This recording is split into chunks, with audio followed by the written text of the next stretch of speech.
Om Swastiastu, selamat pagi siswaku yang penuh semangat. Kali ini kita akan belajar tentang otonomi daerah. Kompetensi dasarnya berbunyi, menganalisis hubungan pemerintahan pusat dengan pemerintahan daerah menurut Undang-Undang Dasar 1945. Adapun materi yang akan dibahas dalam pembelajaran ini meliputi asas desentralisasi dan otonomi daerah dalam konteks NKRI. Yang kedua, kedudukan dan peran pemerintah pusat dan pemerintah daerah. Dan yang ketiga, hubungan fungsional dan struktural pemerintah pusat dan pemerintah daerah.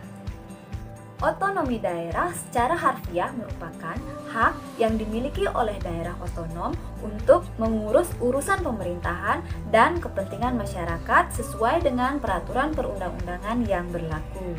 Pertanyaannya adalah, mengapa kita penting belajar tentang otonomi daerah? Apa manfaatnya bagi kita? Dalam sistem otonomi daerah, terdapat pemerintah pusat dan pemerintah daerah.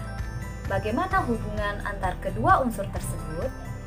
Ibu akan ilustrasikan melalui keluarga. Keluarga ibarat sebuah negara. Keluarga besar biasanya terdiri dari kakek, nenek, ayah, ibu, paman, bibi, keponakan, sepupu, dan kita sebagai anak-anak.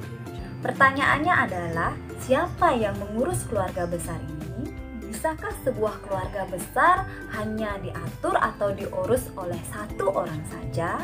Urusan keluarga besar jika hanya diserahkan kepada satu tangan akan tidak efektif dan keluarga menjadi tidak berkembang. Maka dari itu penting diberikan keleluasaan bagi anggota keluarga untuk mengembangkan diri. Sistem otonomi daerah juga bekerja demikian. Pemerintah pusat menyerahkan sebagian wewenangnya kepada pemerintahan daerah untuk mengurus dan mengatur urusan daerahnya masing-masing. Ini kita sebut dengan asas desentralisasi. Penyerahan wewenang ini diharapkan potensi daerah bisa semakin berkembang dan pembangunan daerah menjadi lebih cepat. Dengan adanya otonomi daerah bukan berarti daerah lepas sepenuhnya dari pusat. Justru dengan adanya otonomi daerah akan membuat kita semakin bersatu dalam Negara Kesatuan Republik Indonesia. Setiap kebijakan yang dibuat oleh pemerintah daerah bertujuan untuk mengembangkan potensi daerah, tetapi tetap berorientasi kepada kepentingan nasional. Kewenangan pemerintah daerah dapat meliputi perencanaan dan pengendalian pembangunan, pemanfaatan dan pengawasan tata ruang, penyediaan sarana dan prasarana umum, penanganan kesehatan, penyelenggaraan pendidikan, hingga penanggulangan masalah sosial. Namun, ada beberapa urusan pemerintahan pusat yang tidak bisa dilimpahkan kepada pemerintahan daerah, meliputi politik luar negeri, moneter dan fiskal, justisi, agama, serta pertahanan dan keamanan. Hubungan pemerintahan pusat dengan pemerintahan daerah merupakan bentuk dari pembagian kekuasaan secara vertikal. Pembagian kekuasaan secara vertikal merujuk pada hubungan kekuasaan secara bertingkat. Dalam hal ini, pemerintah daerah berada di bawah pemerintah pusat. Inilah yang kita sebut dengan hubungan struktural. Ada pula yang kita sebut dengan hubungan fungsional, di mana pemerintah pusat memiliki fungsi tersendiri dan pemerintah daerah juga memiliki fungsi tersendiri.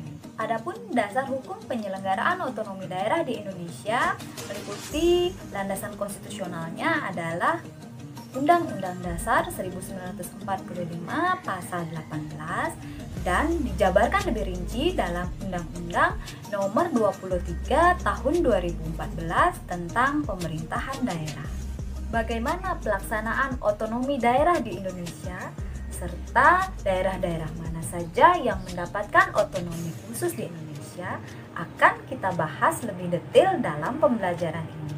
Setelah pembelajaran ini berakhir, akhir, Ibu harapkan siswa memiliki wawasan tentang otonomi daerah serta memiliki sikap positif dalam mendukung pelaksanaan otonomi daerah demi terwujudnya kepentingan nasional.